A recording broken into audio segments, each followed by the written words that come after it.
So last night was the pilot episode of CW's Riverdale, which we've been looking forward to for a long time.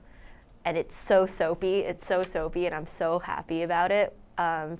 Like that's kind of, we're gonna dive more into it, but what did you think about it so far? Do you like it? I thought it was aight.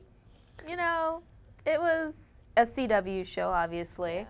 Yeah. It definitely played into the whole glossy, pretty, sexy, young, hot teen feel that the network loves. People have been comparing it to like other shows in that genre, like 90210, Dawson's Creek. Obviously, Twin Peaks is the one they've also always been mentioning during marketing, but we've been drawing other parallels to like Glee, Gossip Girl, etc. You know, having Luke Perry in there helps a lot too. I think my favorite character in the pilot was Veronica. And the thing is, I'm not a Veronica girl. I've always been a Betty girl, but of course she is. Goody two shoes over here. I am, but Veronica came in. She was interesting, and I actually got the frenemy. I understood where the frenemy relationship came from. Like I never understood that before, but the mixture of like nice and mean and snobby like really worked for me.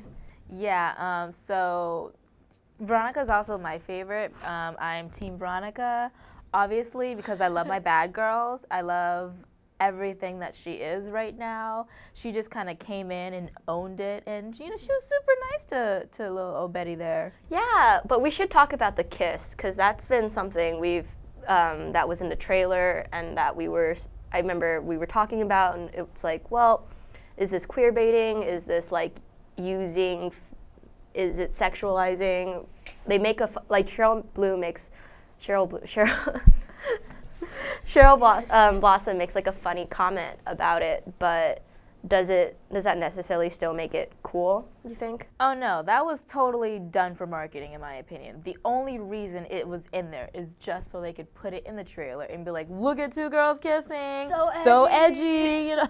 Yeah, because you still get to, I don't know, if you're like into that, you still get to enjoy the delight of like two girls making out, but then it's immediately just shut down. But even in the context of the scene itself, it made absolutely no sense. So weird. Especially when you're, okay, former cheerleader here. When you're in tryouts and they're asking for more passion, we're looking for yelling and rah, rah, rah, not making out with our teammates, because the only time I touch my other fellow cheerleaders is when I'm lifting their butts in the air. Just saying. Good work, though. I love Betty, but definitely, like, I wasn't expecting to like Veronica as much as I did already. Yeah, they're both cute, but I want to give a shout out to my girls, Josie and the Pussycats, because they killed it in the little time that they had on that episode. I just love that they had their space, and then little redhead Archie over here is trying to invade that space, and they shut it down. AKA Justin Gingerlake. Justin Gingerlake. I think that has to win like best line of the episode. That line is on par with the scene in Bring It On, when Kirsten Dunst and Eliza Dushku go to the Clovers game, and afterwards the Clovers meet up and they're like, you just got touched by an angel, girl. That's what that line is.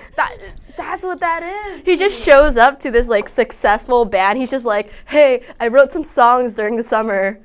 Will you listen it to?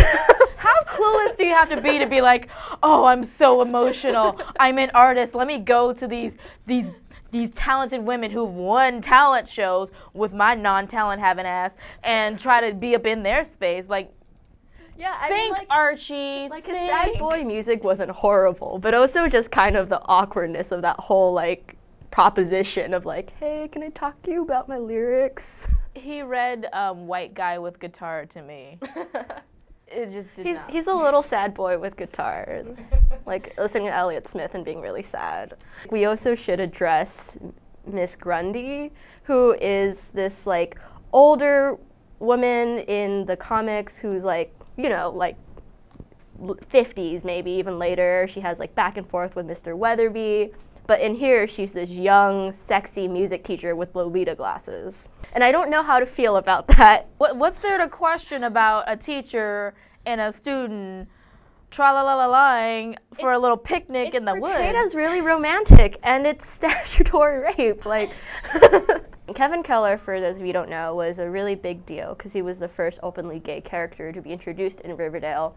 And as far as we know, he was kind of like the only gay person in that town at all that we knew of, except maybe if you read Afterlife, and there's another one in there. But Moose is apparently closeted and like propositioned Kevin in I don't know. I just did not see that coming. I expected like a lot of ridiculousness, but I did not see that one. I don't know what to make of it. Like we've all been really upset about like changing character sexualities, like the controversy of like Jughead not being asexual was something that was genuinely upsetting.